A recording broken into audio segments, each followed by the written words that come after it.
Professional development policy can make a difference, and state boards have some important roles in that policy.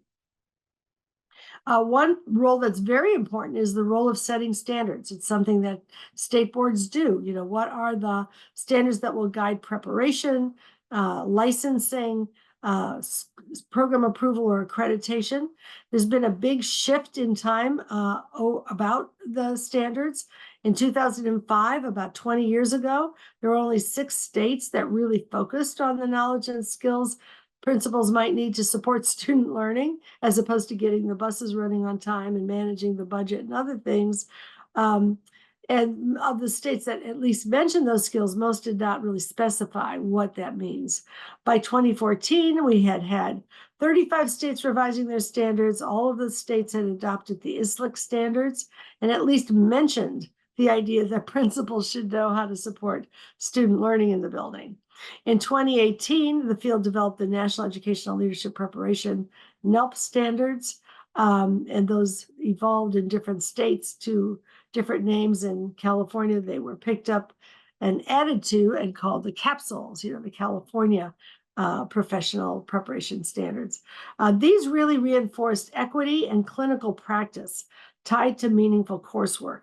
And when the standards affect accreditation or program approval, as well as licensure, they can have a big effect on what programs actually provide and what they do.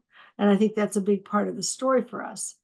The states have adopted competing approaches to principal policy. We have 50 states now engaged in some kind of policy to improve principal quality.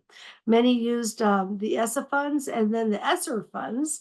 They came more recently as part of the Recovery Act to pursue leadership standards and new approaches to clinical training and mentoring and team training, et cetera, academies.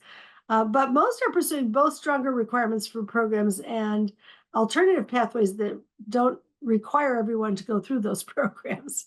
And the fastest growing sector is online for-profit training programs, and they can make a big difference the various reforms can make a big difference in outcomes.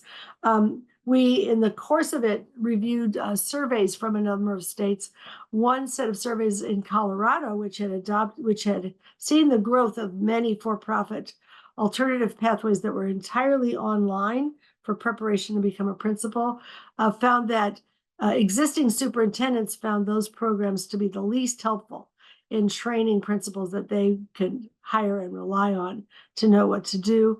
In Illinois, there had been a different reform that I'm going to mention to you in a moment, and superintendents in a survey there talked about how valuable those reforms had been and how how positively they viewed the principals who'd had that training.